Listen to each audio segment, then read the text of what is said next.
Skyrock pour les militaires. Sur le flanc est de l'Europe, 4 Rafales sont déployés en Lituanie depuis le 1er décembre 2024. Ces Rafales biplaces proviennent de la 4e escadre de chasse de Saint-Dizier.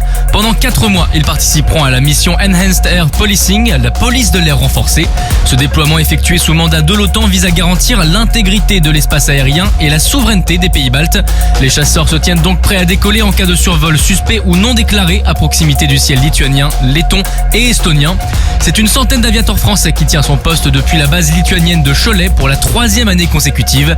Une mission que les aviateurs français partagent cette année avec des Eurofighters italiens et des F-35 néerlandais. Du côté de la Caraïbe, la frégate de surveillance Ventose a participé dernièrement à l'exercice de lutte contre le narcotrafic Caribe Royal. Parti de Fort-de-France, le navire a sillonné durant 4 semaines la mer des Caraïbes. Ces missions permettent d'intercepter les trafics illicites empruntant la zone tout en permettant à l'équipage de s'entraîner à de potentielles interventions. En particulier pour l'équipe de commando marine embarquée à bord du Ventose. Ces derniers ont pu réaliser plusieurs phases d'entraînement à l'assaut, de jour comme de nuit, depuis une embarcation rapide ou par corde lisse depuis hélicoptère.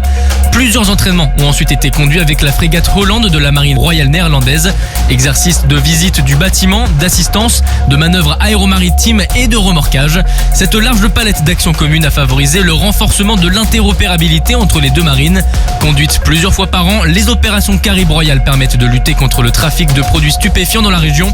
En 2024, ce sont plus de 24,5 tonnes de produits stupéfiants qui ont été saisis par les forces armées aux Antilles. Entraînement entre les artilleurs français et roumains. Au sein de la mission Aigle en Roumanie, la batterie d'artillerie française du bataillon multinational de Chinku a récemment pris part à l'exercice Dynamic Front. Cet exercice a permis aux armées présentes de s'exercer ensemble à la mise en œuvre des procédures artillerie. Conduit en Finlande, Allemagne, Pologne, Estonie et Roumanie en simultané, Dynamic Front a permis aux artilleurs de l'OTAN de coordonner leur feu dans un scénario complexe de défense du flanc oriental de l'Alliance. Ces manœuvres ont démontré la capacité des alliés à coordonner leur feu dans un environnement interallié complexe. Cet exercice a permis d'approfondir l'interopérabilité et le combat collaboratif entre les soldats du battle group multinational en Roumanie. Enfin, la force de l'Union européenne, EUFOR Althea, a célébré ses 20 ans de présence en Bosnie-Herzégovine. Cette opération mise en place par l'Union européenne avait pris le relais de la force de stabilisation de l'OTAN le 2 décembre 2004.